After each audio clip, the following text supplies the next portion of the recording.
పర్యటన చేశారు. మొన్న ప్రారంభమైన క్లీనింగ్ పనులను పరిశీలించారు. పనులు వేగంగా జరగాలని అధికారులను ఆదేశించారు. ఎల్లుండి కొత్త ప్రభుత్వం కొలువుదీరనున్న నేపథ్యంలో సీఎస్ పర్యటన ప్రాధాన్యత సంతరించుకుంది.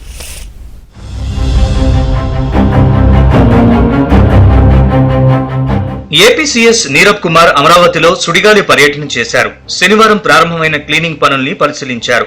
పనులు వేగంగా జరగాలని అధికారుల్ని ఆదేశించారు.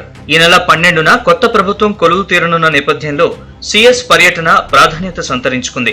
అమరావతి రాజధాని నిర్మాణాన్ని వేగవంతం చేసేందుకు చంద్రబాబు నేతృత్వంలో ఏర్పడనున్న కొత్త ప్రభుత్వం యుద్ధ ప్రాతిపదికన చర్యలు తీసుకుంటోంది. ఇప్పటికే గత 4-5 రోజులుగా రాజధాని ప్రాంతంలో 94 జేసీబీలు, టిప్పర్లతో పరిశుభ్రత పనులు శరవేగంగా సాగుతున్నాయి. రాజధాని శంకుస్థాపన ప్రాంతంతో పాటు సీడ్ యాక్సెస్ రహదారి, కరకట్ట రహదారి సహా ఇతర మాస్టర్ ప్లాన్ లోని ప్రధాన రహదారులపై మరమ్మతు పనులు కొనసాగుతున్నాయి. ఏపుగా పెరిగిన చెట్లు, ముళ్ల పొదల్ని తొలగిస్తున్నారు. అదేవిధంగా రోడ్లపై విద్యుత్ దీపాల్ని పునరుద్ధరిస్తున్నారు. ఈ నేపథ్యంలో సీఎస్ నీరబ్ కుమార్ అమరావతిలో విస్తృత పర్యటన చేశారు. పనులు త్వరితగతిన పూర్తి కావాలని అధికారుల్ని ఆదేశించారు.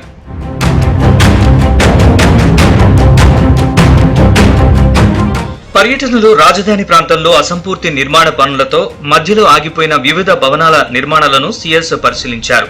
ముందుగా రాజధాని ప్రాంతానికి సంబంధించి గతంలో భూమి పూజ జరిగిన ఉద్దండ్రాయని పాలెంలోని సిఆర్డీఏ ప్రాజెక్టు స్థలాన్ని ఆయన సందర్శించారు. అనంతరం అఖిల భారత సర్వీస్ అధికారులు, ఎమ్మెల్యే, ఎమ్మెల్సీ క్వార్టర్లు, ఏపీ ఎన్జీఓ ఉద్యోగుల నివాస భవనాలు, 10 MLD water treatment plant, Happy Nest వంటి నిర్మాణాల్ని సీఎస్ పరిశీలించారు.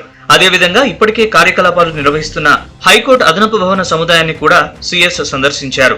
ఇప్పుడు కరకట్ట రోడ్ నుంచి seed access road, Amaravati foundation stone area, CRDA project office ఇది, అట్లాగే 10 MLD water treatment plant, MLA, MLC story apartments, multi storied apartments, all India services multi storied apartments, bungalows, secretariat and GAD towers, high court judicial complex, NGO quarters, group D officers quarters, అట్లాగే కొన్ని అమృత university VIT కాలేజెస్కి దారిలోన అన్నికి మనం శుభ్రంగా చేస్తున్నాము. అది మన first stage. 2019లో YCP అధికారంలోకి రాగానే అమరావతి రాజధాని నిర్మాణ పనులు నిలిచిపోయాయి. కక్షపూరితంగా రకరకాల కారణాలు చెప్పి 90% పూర్తయిన భవనాల నిర్మాణాన్ని సైతం జగన్ బంద్ చేయించారు. అంతేకాకుండా రాజధాని ప్రాంతం ఎడారి, శ్మశానమని ప్రచారం చేశారు. దీంతో ఓ వెలుగు వెలగాల్సిన అమరావతి పాడుపడిన నగరంగా మారిపోయింది. అయితే ఇటీవల రాష్ట్రంలో కూటమి అఖండ విజయం సాధించడంతో అమరావతిలో క్లీనింగ్ పనులు ప్రారంభమయ్యాయి.